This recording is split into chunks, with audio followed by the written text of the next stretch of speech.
안녕하십니까. 책임문제보험 강사 신목사입니다. 오늘은 책임문제보험 9강 강의 시작하도록 하겠습니다. 자, 지난 시간에 저희와 같이 학습하셨던 내용 중에 시설 소유 관리자 특별약관, 도급업자 특별약관, 그리고 발주자 미필적 배상책임 특별약관 각각 학습을 하셨는데요.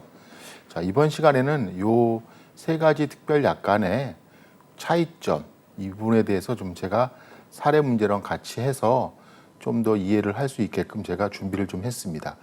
무엇보다도 시설 소유 관리자 특별약관, 도급업자 특별약관은 서로 가장 많이 사용되고 우리 일상생활이나 또는 경제생활에서 많이 접할 수 있는 그런 배상책임보험 특별약관인데요. 그렇다고 하더라도 요 두 가지 약관은 서로 간에 보상하는 범위가 극명하게 갈리는 그런 특징을 가지고 있습니다. 이 부분이 과연 어떻게 적용이 되는지 같이 사례 문제로 한번 살펴보도록 하겠습니다. 첫 번째 사례는 엘리베이터를 생산하고 설치하고 판매하는 한국 엘리베이터 주식회사라는 이제 회사가 있는데요. 이 회사에서 다음과 같은 사고가 생겼다는 거죠. 이때 과연 적용되는 배상책임보험은 무엇인가라는 그런 사례 문제입니다. 자, 내용을 보시면 엘리베이터를 생산하는 이제 공장. 자, 여기서 우리가 알 수 있는 것은 공장이라고 하는 것은 시설을 의미하겠죠. 그렇죠. 공장에서 공장 설비가 붕괴되면서 그렇죠. 자, 한국 엘리베이터 주식회사라는 피보험자가 소유 사용 관리하는 공장이라는 시설이 문제가 있어서 붕괴가 되었고요. 그래서 누가 피해자가 생겼냐면 한국 엘리베이터주 직원 A와 한국 엘리베이터주 주식회사에 업무차 방문한 방문객 B가 사망하였다는 것입니다. 자, 그렇다면 여기서 우리가 알 수 있는 것은 시설의 소유 사용 관리하던 중 발생한 피보험자의 법률상 손해배상 책임을 보상해주는 보험은 무엇인가? 예, 그렇죠. 시설 소유 관리자 특별약관이 되겠습니다. 자, 그렇다면 피보험자인 한국 엘리베이터주가 법률상 손해배상 책임이 있고요. 자, 시설 소유 관리자 특별약관에서 보상하는 손해에 해당하지요. 네, 그렇습니다. 그리고 피해자가 A와 B가 있는데요. 자, 우리가 이제 면책약관에서 한번 따져 보신다면 여러분 기억해 두셔야 될 게 무엇이 있었죠? 예, 피보험자의 피용인으로서 피보험자의 업무 수행 중 사상한 경우 영업배상책임보험에서는 보상하지 않는다는 면책약관 기억해 보신다면 A는 피보험자의 피용인으로서 피보험자의 업무 수행 중 사상하였으므로 면책이고요. 자, 방문객 B는 피보험자의 피용인도 아니고 그 외에 다른 면책 사유가 적용될 일이 없기 때문에 결국은 이 사례 문제에 있어서 시설 소유 관리자 특별약관에서 보상 책임이 인정된다. 다만 A는 면책약관에 따라 면책되고 B만 보상을 한다. 이렇게 결론을 내려주시면 되겠습니다. 자, 그렇다면 여기서 도급업자 특별약관은 적용되지 않는 이유는 무엇인지 한번 생각을 좀 하셔야 되는데요. 자, 도급업자 특별약관이 적용되지 않는 이유는 무엇이죠? 네, 그렇습니다. 도급업자 특별약관은 피보험자가 위탁받은 도급받은 완성을 의뢰받은 이 일을 위해서 어디 가서 그렇죠. 자기의 시설을 떠나서 어떤 장소에 가서 일의 완성을 하던 중 발생한 손해를 보상해 주는 보험이므로 시설 소유 관리자 특별약관과 도급업자 특별약관이 동시에 보상 책임이 발생할 수 있는 일은 절대 발생할 수 없습니다. 즉, 시설 소유 관리자 특별약관과 도급업자 특별약관은 양립할 수 없는 보험 관계다라고 정리해 주시면 되겠습니다. 자, 두 번째 사례로 마찬가지로 이제 한국 엘리베이터를 생산하고 설치 판매하는 회사에서 아래와 같은 사고가 생겼을 때 배상책임보험 어떤 것이 적용될 것인가라고 이제 물어보는 문제고요. 자, 완성된 엘리베이터, 제가 지금 완성이라고 했지만 이제 제작이 끝난 엘리베이터를 설치하기 위해서 서울시 소재 공공 빌딩에서 작업 중이었죠. 즉 이제 한국 엘리베이터라는 회사가 엘리베이터를 만드는 공장에 머문 게 아니고요. 어디로 오죠? 그렇죠.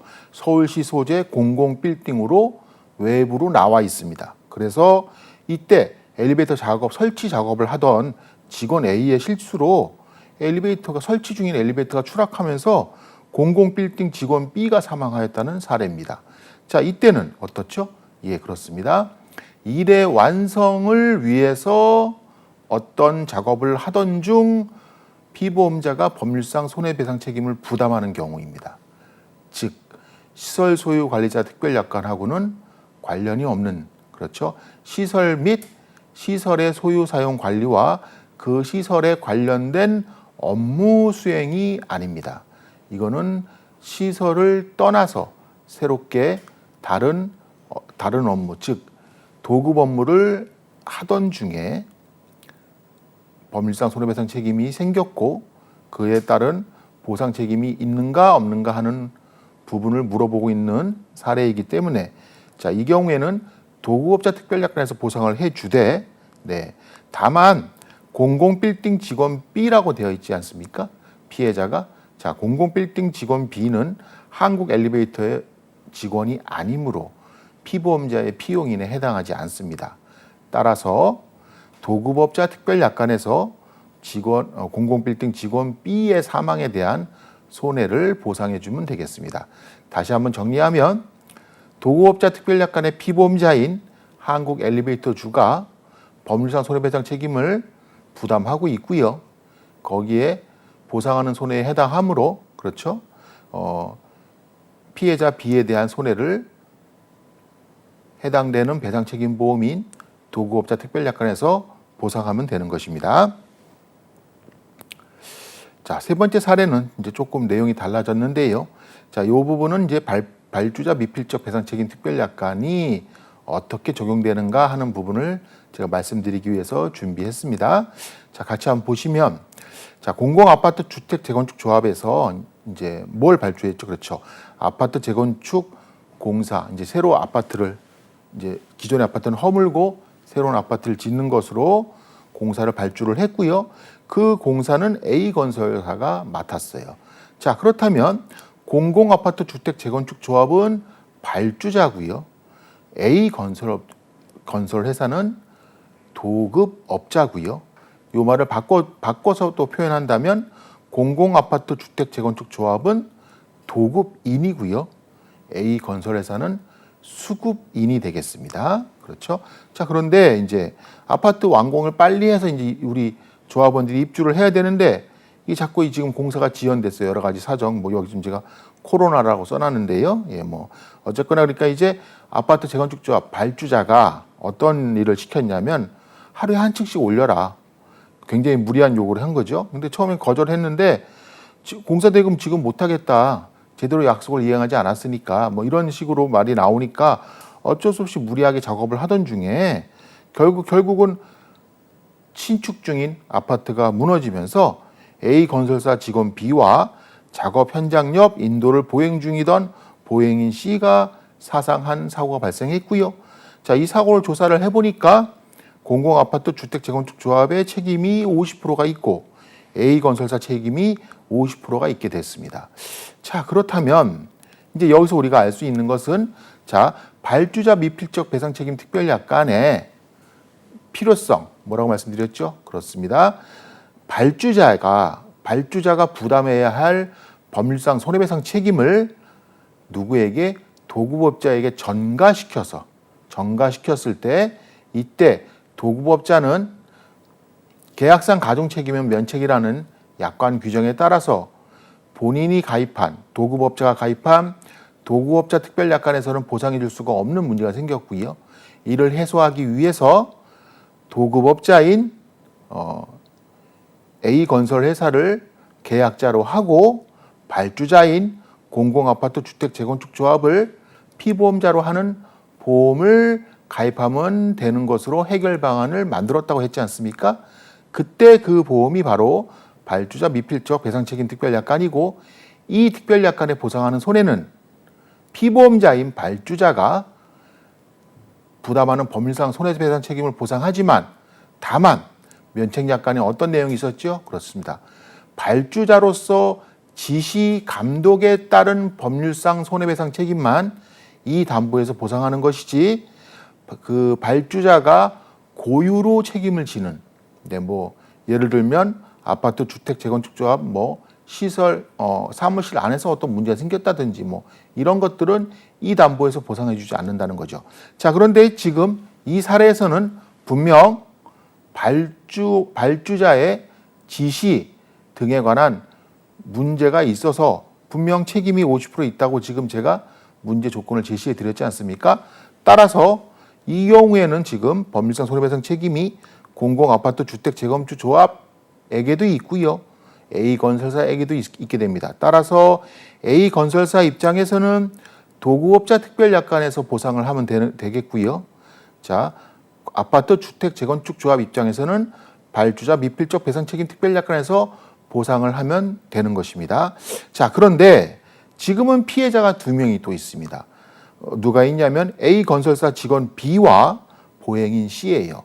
자, A건설사 직원 B는 도구업자 특별약관에서는 피보험자의 피용인으로서 피보험자의 업무 수행 중 사상하였으므로 면책이고요.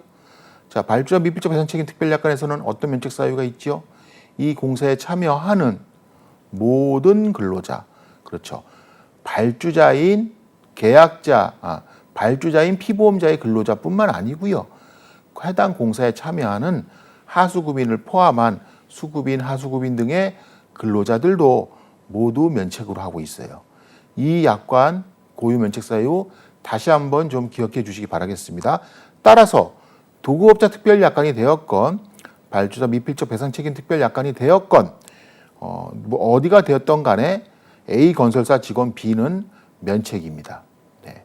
그렇고 이제 보행인 C는 이 어디에도 면책약관 어디에도 해당되는 사람이 아니므로 모두 보상해 주면 되니까 결과적으로 도구업자 특별약관과 발주자 미필적 배상 책임 특별약관에서 보행인 C를 연대하여 배상해 주면 되겠습니다. 자, 우리가 배웠던 부진정 연대 채무의 관계가 지금 이 경우에 성립이 되겠죠. 네, 그래서 연대하여 배상해 주면 되지만 이제 추후에 내부의 책임 비율에 따라 정산하는 비율은 5대5가 될 것입니다. 자, 그래서 만약에 그러면 이 문제가 발주자 미필적 배상 책임 특별약관에 가입되지 않았다고 한다면 그렇습니다. 도구업자 특별약관에서 한도까지 일단 전체 손해액을 보상하고요. 누구에게? 그렇죠. 공공아파트 주택 재건축 조합에게 구상권을 행사해야 되는데 문제는 전가시켜 놨으니까 결과적으로 A건설사가 나머지 것도 책임을 져야 되는 문제가 생기는 것이죠. 그렇기 때문에 필요한 담보가 뭐다? 발주자 미필적 배상 책임 특별 약관이라는 것입니다. 네. 자, 그래서 요 세 가지 사례 문제 조금 우리 앞 시간에서 학습하셨던 각각의 보상하는 손해, 면책 사유 이것과 같이 결부시켜서 다시 한번 정리해 주시기 바라겠습니다. 자, 그다음에 이어서 이제 지금까지는 이제 주된 여러 가지 우리 일상생활에서도 많이 접할 수 있었던 특별약관을 가지고 제가 말씀을 드렸고요. 자, 이제 조금 더 이제 좀 많이 빈도는 좀 떨어지는 부분이지만 그 외에 여러 가지 특별약관들을 또 같이 운영하고 있습니다. 그래서 같이 한번 하나씩 보되 그 첫 번째로 학교 경영자 특별약관이 있는데요. 자, 학교 경영자 특별약관은 육아교육진흥법이나 교육법에 규정된 정규 교육기관, 그렇죠. 이걸 운영하는 피보험자가 학교 경영과 관련해서 소유, 사용 또는 관련 학교 시설 및 학교 업무의 수행으로 생긴 사고로 학생이나 제3자가 손해를 입었을 때 부담하는 법률상 손해배상 책임을 보상해주는 특별약관입니다. 자, 그런데 지금 여기서 보시면은 시설 소유 관리자 특별약관과 보상하는 손해를 비교를 한번 해보시면요. 결과적으로 학교라는 단어만 들어가 있지 다른 부분은 동일합니다. 그렇죠. 자, 피보험자가 소유, 사용, 관리하는 시설 및 그 시설에 관련된 업무 수행 중 생긴 사고, 거기에 결국은 학교라는 단어가 추가되었을 뿐입니다. 따라서 시설 소유 관리자 특별약관과 비슷한 결과적으로 학교라는 시설을 운영하는 사람들만을 위한 시설 소유 관리자 특별약관이 바로 학교 경영자 특별약관이 되겠습니다. 자, 그래서 다른 부분들은 시설 소유 관리자 특별약관과 거의 대동소이하고요. 몇 가지 특이한 점과 차이점이 있는 부분만 같이 여러분들하고 같이 한번 보도록 하겠습니다. 자, 그래서 보상하는 손해는 학교 시설에 기인된 배상 책임 및 학교 업무에 기인된 배상 책임을 보상해 주는 것이죠. 예. 그리고 중요한 것은 학생과 제3자를 모두 보상해 준다는 점, 이 부분은 꼭 기억해 두시고요. 자, 그런데 학교라는 회사라는 입장에서 피용인과 학교라는 입장에서 피용인은 조금 구분이 돼야 되는데요. 그래서 요 학교 경영자 특별약관의 면책사유에는 피보험자의 근로자, 그래서 교사를 포함하겠죠. 그래서 근로자가 업무에 종사 중 입은 신체 장애에 대한 손해배상 책임 보상하지 않고요. 총기 또는 동식물의 소유, 임차, 사용이나 관리로 생긴 손해에 대한 배상 책임도 보상하지 않습니다. 자, 총기 부분은 우리나라는 크게 관련이 없지만, 이게 기본적으로 우리 영업배상 책임보험이라는 게 미국에서 건너온 상품이에요. 그렇기 때문에 이런 면책약관이 들어가 있는 것입니다. 네. 자, 그리고 학교 시설을 타인에게 임차하여 사용하던 중 그 타인에게 입힌 손해에 대한 배상 책임도 면책이 되겠습니다. 결과적으로 한 식구라고 봐야 되니까 보상해 주지 않는다는 것이죠. 그런데 그중 일부를 사용하는 경우 그 밖의 지역에 생긴 손해에 대해서는 보상해 준다고 예외 규정 운영하고 있고요. 이 부분도 너무나 당연한 얘기이긴 한데, 예를 들어 본다면 학교의 체육관만을 임차해서 그 안에서 어떤 따로 학원 수업이라든지 이런 걸 운영하던 업자가 학교 내 시설에서 다치거나 했다면은 그거는 이 학교 경영자 특별약관에서 보상을 해주는 손해에 해당하겠죠. 그렇습니다. 그런데 그게 아니고 그 체육관 자체에서 어떤 문제가 생겼다면, 그 체육관을 또한 사용 관리하는 자는 그 임차인이 되기 때문에 결과적으로 보상해주지 못하게 되는 것입니다. 자, 그래서 그 다음 또 이어서 계속 보시면은요, 교직원이나 학생들의 개인적인 배상 책임, 이건 당연히 보상해주지 못하는 거겠죠. 학교 경영자가 부담하는 법률상 손해배상 책임을 보상해 주는 것이기 때문에 그렇습니다. 자, 학교에 운동선수로 등록된 자 또는 그의 지도 감독을 위하여 등록된 자가 그 운동을 위한 연습, 경기 또는 지도 중에 생긴 손해에 대한 배상 책임. 자, 이 부분은 어떤 의미냐면요. 운동선수는 굉장히 위험도가 높습니다. 따라서 일반 학생에 대한 배상과는 조금 차원이 다르죠. 즉 고위험입니다. 고위험. 따라서 학교의 운동선수로 등록된 그런 학생과 그의 지도 감독을 위한 경기, 지도, 감독, 코치, 이분들은 그 운동을 위한 연습, 경기, 지도 중에 생긴 손해는 면책입니다. 자, 학교 경영자 특별약관에서 고유 면책 사유에 해당하겠죠. 네, 이 부분 꼭 기억해 두시고요. 자, 등록된 자이기 때문에요. 자, 일반 학생이 그냥 학교 수업 시간에 축구를 하다 다쳤다. 그거는 보상을 해주는데요. 자, 축구부에 등록된 축구 선수 학생이 연습하던 중, 경기하던 중 다쳤다. 그렇다면 보상해주지 않는 것입니다. 자, 군사 훈련 및 데모로 생긴 손해에 대한 배상 책임 마찬가지로 보상해주지 않는데요. 자, 지금은 그런 일들이 없지만 제가 대학생을 할 때만 해도 일주일에 한두 번은 무조건 학교에서 집회가 있었어요. 그때 그 대학교에서 그때 그러면 과격한 시위라 또는 진압하는 과정에서도 죽거나 다치고 하신 분도 굉장히 많았고, 학교 시설도 그렇고 지나가던 차량이나 또는 보행인들도 그렇게 다치거나 하는 경우들도 굉장히 많았었거든요. 이런 경우 이걸로 인한 생긴 손해는 보상해주지 않는다는 것이죠.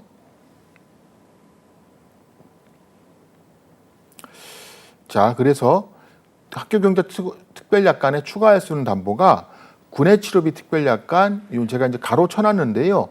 치료비 특별약관 또는 군의 치료비 특별약관이라고 하는데, 이거는 굉장히 좀 우리가 시설 소유 관리자 특별약관에서 배웠던 군의 치료비와는 조금 다르게요. 학교 내 생활 중 입은 신체 장애에 대해서 학교 측에 귀책 사유가 없는 경우에 치료비를 보상해 주는, 즉 귀책 사유가 없는 경우에 치료비를 보상해 준다는 점은 공통점인데요.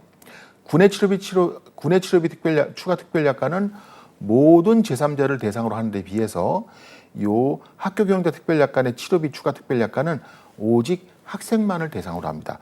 지금 앞에서 봤던 학교경영자 특별약관에 있어서는 제3자도 보상을 해주지만, 자, 치료비 추가 특별약관은 제3자는 보상해주지 않고 오직 학생만 보상해준다는 거죠. 이 부분을 꼭 기억해 두시고요. 학생이라고 했으니까 그러면 학생인 듯 학생인 듯 학생인 것 같지 않은 지위에 있는 사람이 누구냐면 바로 신입생이죠. 자, 신입생이라는 것은 아직 학교에 입학은 하지 않았지만 학교에 입학이 확정되고 입학에 관련된 절차, 뭐 등록금이라든지 여러 가지 이런 절차들을 다 마쳐서 이제 입학식만 하면 우리 학교의 학생이 되는 그런 지위에 있는 사람들을 말하는데요. 이때 신입생은 엄밀히 말하면 학생이 아니기 때문에 아까 앞에서 학습했던 치료비 추가 특별약관에서는 보상할 수가 없습니다. 왜? 학생이 아니니까요. 재학생이 아니니까. 자, 그래서 신입생 추가 특별약관이라는 신입생만을 위한 치료비 보상을 해주는 상품이 필요하고요.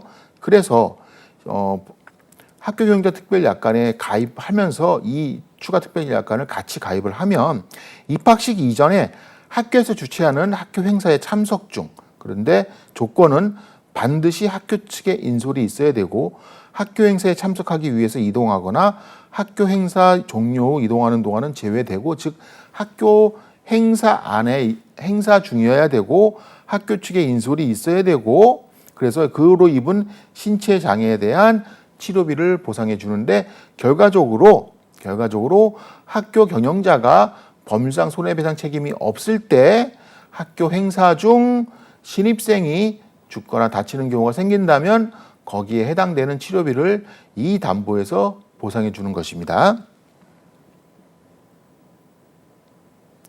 자, 그래서 신입생이라는 정의는 해당 학교에 입학 전형에 합격해서 입학금 및 등록금을 납입한 자로서 학교가 확정한 자를 말하는 것입니다. 그래서 뭐 대학교 신입생, 고등학교 신입생, 중학교 신입생, 모두 초등학교 신입생, 유치원 신입생 모두 해당되고요. 다만 입학 전형에 합격만 해서는 되는 게 아니고 입학금 및 등록금을 모두 납입하고 이제 입학식만 치르기만 하면 되는 그런 사람들을 대상으로 하는 그런 특별약관입니다. 자, 차량 정비업자 특별약관. 차량 정비업자 특별약관은 우리 이제 흔히 우리 정비소 또는 공업사 이런 분들 장비업자들이 가입하시는 상품인데요. 자, 우리가 기억을 좀 떠올려 주셔야 될 것이 피보험자가 소유, 사용, 관리하는 재물에 관한 손해는 보상해 주지 않는다고 해서 제가 어떤 예를 들어드렸었냐면 창고업자 예를 들어드렸어요. 그래서 창고업자 입장에서는 창고에 위탁된 그 물건에 대한 손해를 배상해 주는 보험이 필요한데 피보험자가 소유, 사용, 관리하는 재물에 대한 손해는 면책이니까 굉장히 이 부분에 난감하다, 이런 말씀 제가 드렸던 기억이 나는데요. 자, 이 경우도 마찬가지인 것이요. 자, 차량 정비업자는 필수적으로 다른 사람, 즉 고객의 차를 맡는 일을 맡아서 그 차를 수리하고 수리가 끝나면 고객에게 돌려주는 이런 일을 하는 거예요. 결국은 창고업자와 거의 일하는 메커니즘이 비슷합니다. 그런데 그 작업을 하던 중에, 수리 작업을 하던 중에 그 자동차는 피보험자인 차량 정비업자가 사용 관리하는 재물이에요.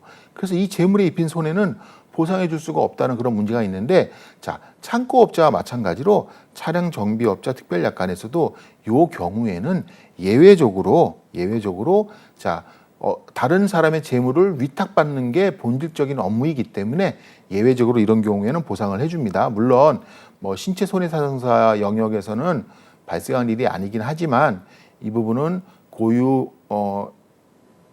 고유한 정비업자에 보상해주는 손해 또는 창고업자로서 보상해주는 손해로서 이해를 좀 하고 계셔야 되는 부분입니다.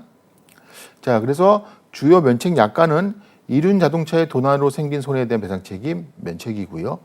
그러면 네 바퀴 달린 자동차를 피보험자가 잘못해서 도난을 당했을 때는 네, 그때는 보상해 줍니다. 렌트비 등 간접 비용은 보상해 주지 않아서 자동차 보험과의 좀 차이점이 있다는 점 기억해 두시고요. 타이어나 튜브 등에 생긴 손해 또는 일부 부분품, 부속품이나 부속기계 장치만의 도난으로 생긴 손해는 보상해 주지 않습니다. 뭐 흔히 발생할 수 있는 일이기 때문에 그렇게 되는 것이고요. 그렇지만 자동차 전체에 대한 문제가 생겼을 때는 여기서 보상을 해주게 됩니다. 자, 그다음 임상시험 배상책임 특별약관. 자, 임상시험 배상책임 특별약관이라는 것은 신약 우리 이번에 코로나 사태로 뭐 우리 코로나 치료제라든지 또는 우리 예방 주사약 만들기 위해서 임상시험을 뭐 여러 가지 생략한 그런 의약품들이 많이 나왔었는데요. 이게 원칙적으로는 모든 임상시험 뭐 보통은 1상, 2상, 3상이라고 해서 그런 임상시험을 다 거쳐야 되는 거죠. 그렇게 하고 관련 기관에 허가를 맡아야 판매를 할 수 있는데요. 이때 그 임상시험 과정 중에서 발생하는 손해를 보상해 주는 것이 바로 임상시험 배상책임 특별약관으로서, 자, 그렇다면 이 특별약관에 가입하시는 분들은 그렇죠. 뭐 제약회사라든지 아니면은 뭐 대학교의 연구기관 또는 뭐 이 생명공학을 다루는 연구소 등등 같이 이런 곳들에서 이제 주로 가입을 하시는 것이고요. 자, 그래서 피보험자가 제조 또는 수입한 의약품의 임상 시험으로 피험자의 신체에 생긴 우연한 사고를 보상해 줍니다. 여기서 생소한 용어가 하나 나왔습니다. 바로 피험자죠. 피험자는 누구냐? 임상 시험을 직접 몸으로 하고 있는 사람. 이분들을 피험자라고 하고요. 임상시험 배상책임 특별약관은 모든 제3자를 보상해 주는 게 아니고 피험자에게 발생한 손해배상 책임을 보상해 주는 보험입니다. 꼭 기억해 두세요. 피험자에게 발생한 신체 손해를 보상해 주는 보험이다. 자, 유사한 어떤 일반인 대다수 모든 사람들을 대상으로 하는 보험과 그렇지 않고 어떤 특정한 사람만을 대상으로 하는 보험으로 배상 책임을 구분할 수도 있는데요. 지금 우리가 오늘 학습을 하시면서 벌써 이 특별한 사람만을 보상해 주는 보험을 3가지 학습하셨어요. 어디서 하셨죠? 첫째, 학교 경영자의 치료비 추가 특별약관. 누구만 보상해 준다고요? 학생만. 그렇죠? 또 신입생 추가 특별약관. 누구만 보상해 준다고요? 신입생만. 그리고 요 3번째 임상시험 배상책임 특별약관. 누구만? 피험자만 보상해 주는 보험입니다. 자, 그렇다면 예를 들어서 임상시험을 하던 중에 뭐 다른 문제가 생겼다, 아니면 제3자가 문제가 생겼다 하는 것들은 다른 보험, 뭐 예를 들면 시설 소유 가해자 특별약관을 또 별도로 가입을 하셔야 되는 거겠죠. 자, 그래서 임상시험 시행 기간은 임상시험 서류를 작성하고 관리하고 유지해야 될 의무가 있습니다. 이 부분은 왜냐하면 이거에 대한 기록은 뭐 당연히 임상시험 결과를 위해서도 중요하지만 이 임상시험에 있어서 임상시험의 시험 기간이 피보험자가 되는 임상시험 배상책임 특별약관에서 과연 피보험자에게 범상 책임이 있느냐 없느냐 하는 부분을 따지는데도 굉장히 중요한 근거가 되기 때문입니다. 자, 2번째로 임상시험 동의서 확보 및 관리. 자, 임상시험 실시 기간은 피험자에게 반드시 동의서를 받고 확보하고 유지해야 됩니다. 네, 그래서 임상시험 배상책임 특별약관의 주요 면책약관을 보면요. 자, 임상시험용 의약품 이외에 다른 의약품으로 생긴 손해는 뭐 면책이고요. 뭐 이 부분은 뭐 임상시험 계획서라는 것을 기준으로 해서 이미 이 임상시험 배상책임 특별약관에 가입을 했기 때문에 뭐 또 너무나 당연한 얘기인데 이때 대조약이라는 것이 있습니다. 즉 새로운 신약과 어떤 약을 비교해서 과연 이 새로운 신약의 효과가 어떤 것이냐, 그리고 또 대조군이라는 이제 피험자분들 군이 또 따로 있을 수 있거든요. 임상시험에 뭐 하는 방법에 따라서 이렇게 대조약을 대조군에게 투약해서 신약과의 효능의 차이점을 비교해주는 이런 경우가 있는데요. 이때 대조약과 대조군에게 생긴 손해는 보상을 해주죠. 자, 그래서 임상시험 배상책임 특별약관에서는 피험자 이외의 사람, 다만 대조군을 제외하고 피험자 이외의 사람에게 입힌 신체장애에 대한 배상책임은 면책이라는 것입니다. 즉, 그래서 임상시험 배상책임 특별약관은 결과적으로 모든 사람들을 피해자로 대상으로 하는 보험이 아니고요. 피험자와 만약에 대조군이 있다면 그 대조군까지 포함된 피험자만을 위한 그런 사람들을 피해자로 대상으로 하는 배상책임 상품이라고 할 것입니다. 자, 이어서 주요 면책사유 또 계속해서 보시면요. 자, 임상시험 동의서를 받지 않은 피험자. 예, 그렇죠. 이거는 이미 그 개인 동의가 없었다면은 뭐 피험자로서의 자격이 없다고도 볼 수 있겠죠. 이런 사람에 대한 손해는 보상해 주지 않고요. 자, 동물 시험에 사용했던 것과 다르거나 동질성이 인정되지 않은 의약품으로 생긴 손해. 자, 임상 시험을 하려면 그 전 단계로 동물 시험을 거쳐서 와야 돼요. 동물 시험에서 유해성이 없다는 게 입증이 돼야 이제 실제 이제 사람에게 그 약을 임상 시험을 할 수 있거든요. 그런데 그 약하고 다른 약이 들어가 버리면 뭐 이거는 당연히 임상 시험 배상 책임 특별약관에서는 본질적으로 동물 시험을 통과한 약도 위험성이 높은데, 그렇죠? 그마저 그 동물 실험 자체를 통과하지도 못한 다른 약을 바로 사람에게 실험하는 부분에 있어서 피험자에게 문제가 생긴 것을 보험사가 보상해 줄 수는 없습니다. 네. 그리고 보건복지부 장관의 제조물 허가 또는 수입 허가를 받지 아니한, 그러니까 즉 정식 허가가 받지 않은 의약품으로 인한 생긴 손해도 면책이고요. 자, 지금부터는 임상시험 배상책임 특별약관에서 면책사유 중에 가장 중요한 부분인데요. 임상시험 계획서상 예측되던 부작용으로 생긴 손해는 면책입니다. 자, 무슨 얘기냐면 임상시험 계획을 이미 세울 때 어느 정도 어떤 이 약의 부작용이 어떤 것이 있다라는 것을 예측을 해놓고 있어요. 그러니까 거기에 생긴 손해는 면책이고요. 피험자도 그런 예측되는 부작용이 있다는 것을 알고 임상시험 동의를 하신 거예요. 그러니까 그거에 대한 손해는 당연히 손해라고 볼 수 없고 이미 감수하기로 약속을 한 거기 때문에 임상시험 배상책임 특별약관에서 보상해 주지 않습니다. 그런데 임상시험 계획서상 예측되는 부작용의 결과로 예측할 수 없었던 어떤 심각한 부작용이 생긴다면 이 부분은 그러한 심각한 부작용까지 동의를 하고 과연 임상시험에 참여할 사람들이 있겠습니까? 그렇지 않죠. 그렇다면 이런 경우야말로 바로 임상시험 배상책임 특별약관에서 바로 보상해줘야 될 필요성이 있는 상황이 될 것입니다. 그래서 우리 약관, 임상시험 배상책임 특별약관에는 심각한 부작용이 무엇인가에 대해서 정의를 해놨는데요. 사망, 영구적 또는 심각한 기능장애나 기능부전, 생명을 위협하거나 장기간 치료를 요하는 위중한 부작용을 심각한 부작용이라고 정의하고 있습니다. 따라서 여기에 해당되는 경우에는 어떻다고요? 그렇죠. 임상시험 배상책임 특별약관에서 보상을 해주게 되는 것입니다.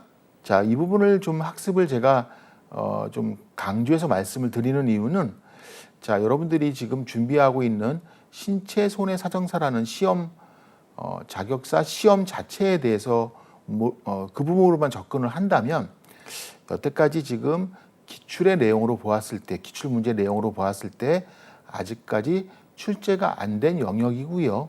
더구나 코로나 사태 등으로 인해서 이 부분에 대한 중요도가 임상시험 배상책임 특별약관에 대한 중요도가 조금 더 관심도와 중요도가 높아졌기 때문에 언제든지 사례 문제가 됐건 아니면 단문 문제가 됐건 출제될 가능성이 얼마든지 있어요. 그러니까 조금 그 시험을 준비하는 차원에서 필요한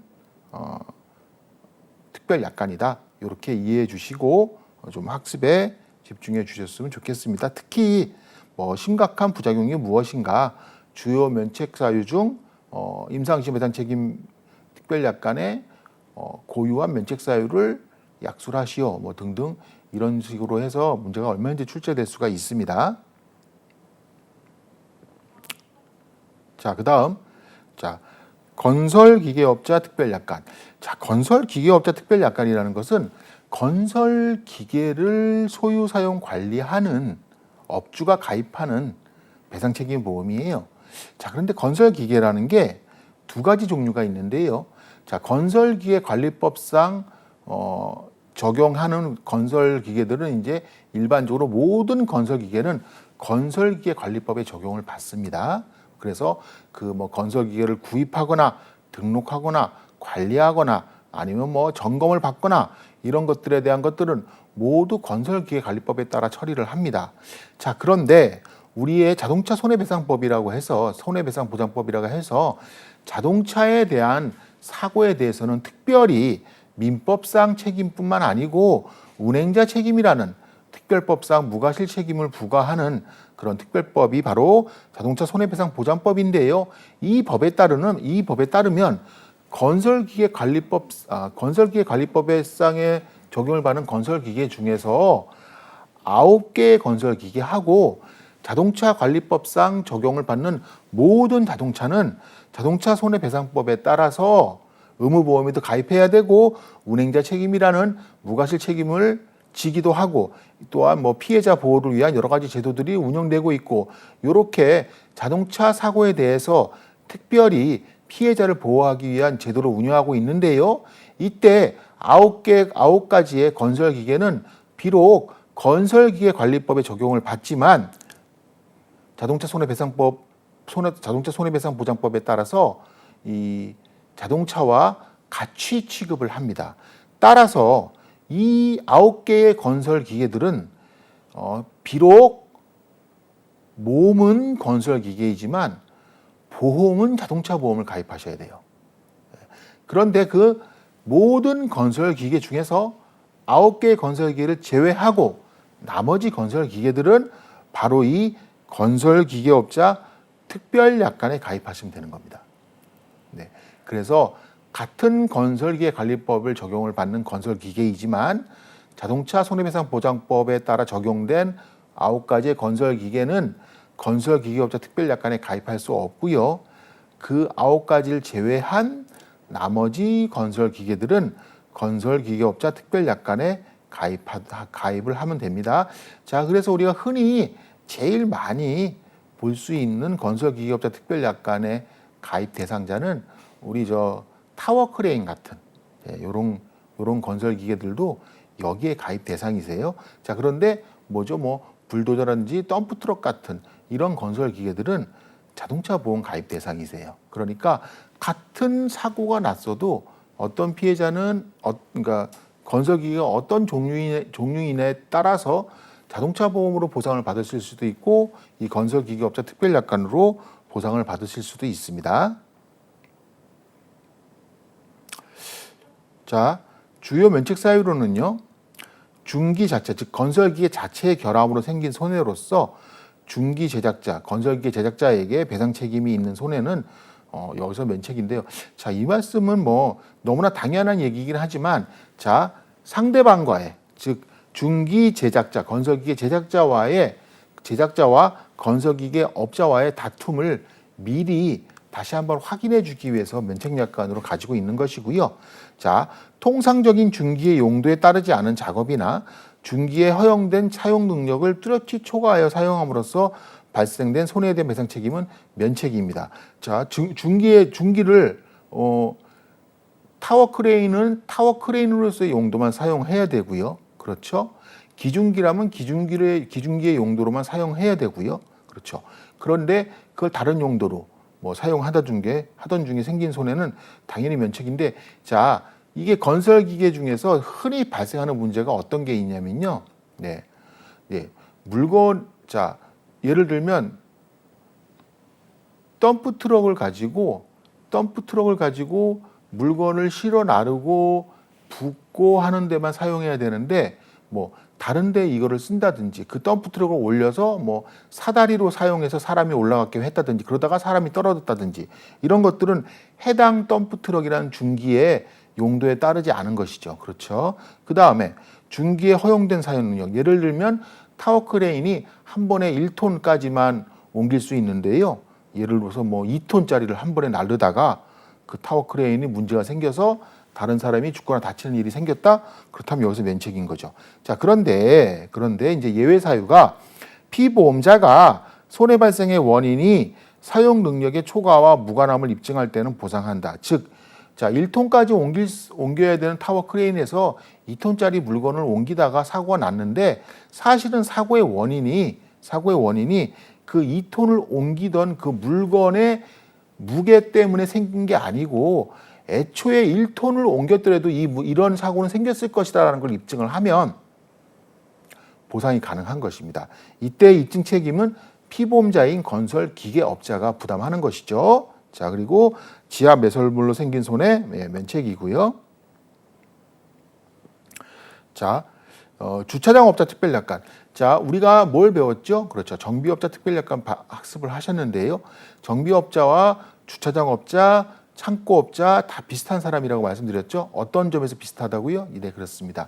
다른 사람 필수적으로 이 업종의 업무는 다른 사람의 물건을 보관해 주는 일이 주된 업무 내용이에요. 따라서 주차장업자 특별약관에서도요. 피보험자가 소유 사용 관리하는 재물에 대한 손해는 원칙적으로 면책인데요. 자, 피보험자가 위탁받은 자동차, 그렇죠. 그걸로 생긴 손해는 여기서 보상을 해주게 되어 있습니다. 그렇죠. 예외적으로 피보험자가 소유 사용 관리하는 재물에 생긴 손해이긴 하지만, 자, 그 업의 주차장 업이라는 본질상 타인의 재물을 사용 관리 위탁받아서 관리해 주는 게 업무의 본질이기 때문에 보상을 해주게 되는 것이에요. 자, 그래서 주차를 업으로 하는 주차장 및 영업 점포 내 부설되는 주차장. 그렇죠. 그러니까 일반적으로 유료 주차장으로 써 있는 곳, 무료 주차장으로 써 있는 곳, 그거 외에 어떤 영업 시설에, 뭐 어떤 건물에, 어떤 백화점에 설치된 주차장들도 모두 주차장업자 특별약관에 가입하셔야 되는 것이 가입할 수 있는 것입니다. 자, 주요 면책 약관으로 자, 이륜자동차의 도난으로 생긴 손해 면책. 이 부분 아까 어디서 보신 거와 똑같죠? 그렇습니다. 정비업자 특별약관에도 똑같은 면책 사유가 있고요. 타이어 튜브 마찬가지고요. 정비업자 특별약관에도 마찬가지 면책 약관이 있고요. 자연마모, 결빙, 기계적 고장이나 정기적 고장으로 차량에 발생한 손해배상 책임과 차량 출고 시 차량에 부착된 고정 설비가 아닌 차량 출고 이후 새로 부착한 절비 및 차량 내부에 노하던 물건에 대한 배상 책임은 보상해주지 않습니다. 그러니까 차량 고유의 손해만 보상해주고 출고 당시의 상태에 해당되는 자동차의 상태에 대해서만 보상을 해주겠다는 의미죠. 자, 그래서 주차장업자 특별약관과 정비업자 특별약관, 그 다음에 창고, 요 분들은 다 어떻다고요? 제가 다시 한번 강조드리지만 피보험자가 관리하는 재물에 대한 손해를 보상해 주지만 해당되는 고유 면책 사유에 그 특별하게 별도의 각각의 중요한 부분을 규정해 놓은 부분들이 있죠. 예를 들면 이륜자동차, 뭐 지금 말씀드린 대로 차량 출고 이후에 새로 부착한 설비 등등 이런 분들에 대한 것들은 조금은 고유 면책 사유를 각각 좀 정리를 개별적으로 좀 해두셔서 학습을 해주시기 바라겠습니다. 자, 경비업자 특별약관. 자, 경비업자 특별약관이라는 것은 피보험자의 경비 업무 및 피보험자가 체결한 보안 경비 업무 그 계약에 의거해서 보안 경비 업무 그 업무를 수행하던 중에 생긴 배상 책임을 담보하는 그런 배상 책임 특별약관인데요. 즉 경비업자로서 경비 업무를 하거나 또는 보안 경비 업무 이 두 가지 업무를 수행하는 중에 발생한 손해배상 책임을 보상해 줍니다. 자, 그래서 요즘에 뭐 웬만한 또 건물이나 또는 일반 가정집에서도 뭐 해당되는 경비 이 시설들 이렇게 설치를 해놓고 이렇게 해서 뭐 돈을 내고 이제 월 사용료를 내고 이런 서비스를 이용하고 있는데요. 자, 이런 경우들뿐만 아니고요. 또한 이 경비업체의 업무 중에 어떤 것이 있냐면 귀중품이나 고가 또는 현금 이런 것들을 나르거나 보관해 주거나 하는 그런 업무들도 이 경비업자 업무에 해당이 돼요. 그래서 경비업자 특별약관은 우리가 생각하고 있던 게 단순히 어떤 것을 지킨다라는 의미에서 그 의미보다 더 넓은 범위입니다. 그래서 경비업자 특별약관에 대한 부분은 우리가 생각했던 부분보다 조금 더 넓은 의미라는 것만 요 정도까지만 알고 계시고, 그리고 보상하는 손해 정도만 조금만 기억해 주시면 되고, 그다지 우리 뭐 시험과의 관련성이라든지 또는 우리 일상생활에서 좀 쉽게 접할 수 있는 그런 약관은 아니기 때문에 이 부분에 대한 것도 조금 좀 같이 좀 맛배기로 정도로만 정리해 주시면 되겠고요. 자, 그래서 지금까지 우리가 지금 학습했었던 것이 시설 소유 관리자 특별약관, 도구업자 특별약관, 발주자 미필적 배상 책임 특별약관, 자, 일부공사 추가담보 특별약관, 그렇죠. 그리고 또 부과되는 특별약관 중에 군해치료비 특별약관, 학교경영자 특별약관, 거기 부과되는 특별약관은 치료비 추가 특별약관, 신입생 추가 특별약관, 예, 요 정도까. 그 다음에 임상시험 배상 책임 특별약관, 건설기계업자 특별약관. 자, 지금 제가 말씀드린 정도의 특별약관이 우리 국민영업배상 책임보험 중에서 주로 다루어지는 특별약관 중에서 이제 중요도 순서대로 제가 지금 말씀을 드린 거고요. 자, 지금까지 그래서 국민영업배상 책임보험에 대한 부분을 모두 학습을 하셨고요. 자, 그런데 사실은 이거 외에도 굉장히 다양한 특별약관들이 많이 있는데 그 부분들을 우리가 모두 다 학습을 한다는 것은 불가능할 뿐만 아니고요. 자, 대부분의 특별약관들이 우리가 지금 학습했던 이 특별약관들을 학습을 함으로써 이제 응용해서 우리가 업무 처리를 할 수 있을 정도의 내용들이기 때문에 뭐 우리가 시험을 준비하는 데 있어서는 지금까지 다루었던 특별약관만 이제 정리하시면 되고, 자, 그 다음에 이어서 이제 우리가 학습하셔야 될 게 우리가 전전 시간에 우리가 학습하셨던 내용 중에서 우리 영업배상 책임보험은 국민 영업배상 책임보험도 있지만 영문 영업배상 책임보험, 영문 CGL이라는 보험이 있다고 말씀드렸습니다.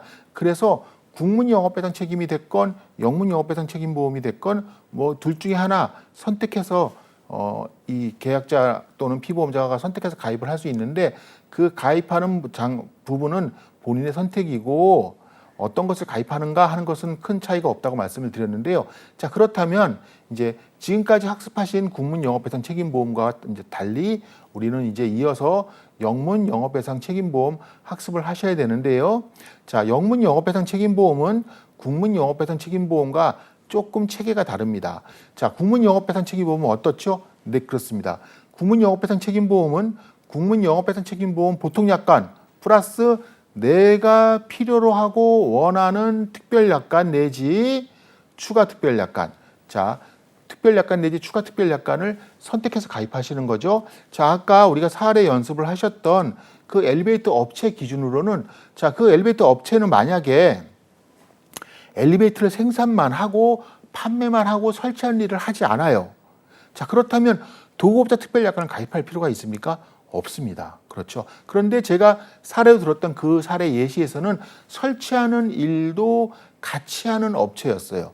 그렇기 때문에 이 경우에는 시설 소유 관리자 특별약관, 도구업자 특별약관까지 같이 가입을 해야 어떤 불의의 사고가 생겼을 때 배상책임보험에서 제대로 작동해서 보상을 받고 보험 혜택을 받을 수 있는 상황이 된다는 것이죠.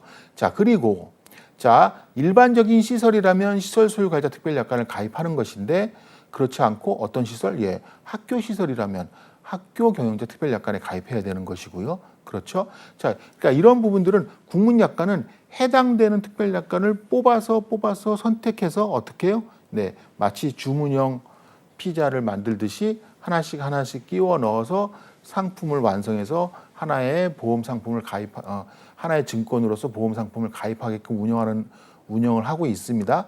자, 그러니까 즉 모든 담보를 전부 가입하는 것이 아니고요. 필요한 것을 선택해서 가입하는 유형의 상품이고요. 그에 비해서 영문 영업배상 책임보험은 일괄 포괄주의입니다. 포괄주의. 그래서 이런 차이점이 좀 있고 또 어떤 차이점이 있는지 하는 부분들은 추가로 이어지는 부분에서 학습을 하시겠는데요. 다만 제가 부탁드리고 싶은 것은 국문 영업배상 책임보험과 영문 영업배상 책임보험 학습이 끝난 이후에는 반드시 국문 영업배상 책임보험과 영문 영업배상 책임보험의 공통점, 차이점을 구분해서 정리해 두셔야 한다는 점입니다. 자, 시험을 준비하는 사람의 입장에서는 어떤 두 가지 유사한 상품과 제도가 있을 때 그거에 대한 공통점과 차이점을 같이 정리해 두시는 것이 가장 효율적인 방법이고요.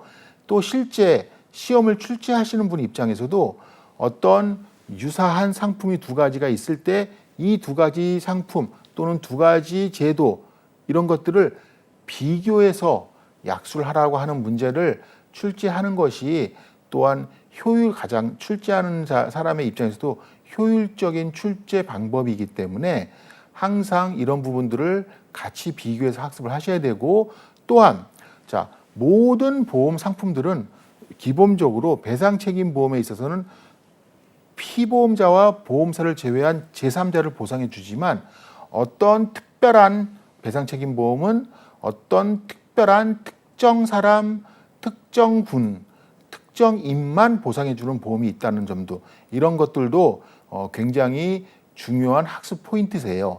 이런 부분까지 하나씩 좀 꼼꼼하게 정리를 해 두시되 제가 학습을 진행하시면서 해당되는 내용이 있으면 앞에 부분까지 연결시켜서 제가 대략적으로나마 말씀을 드릴 겁니다. 그러니까 그때 좀 학습하실 때 그런 부분에 대한 정리를 따로 필기를 하시거나 정리를 해 두시는 것이 가장 효율적인 학습 방법이세요. 자, 그래서 지금까지는 이제 그래서 국문 영업배상 책임보험까지 모두 학습을 하셨고요. 이제 이상으로 해서 구강 강의 마치도록 하겠습니다. 수고하셨습니다.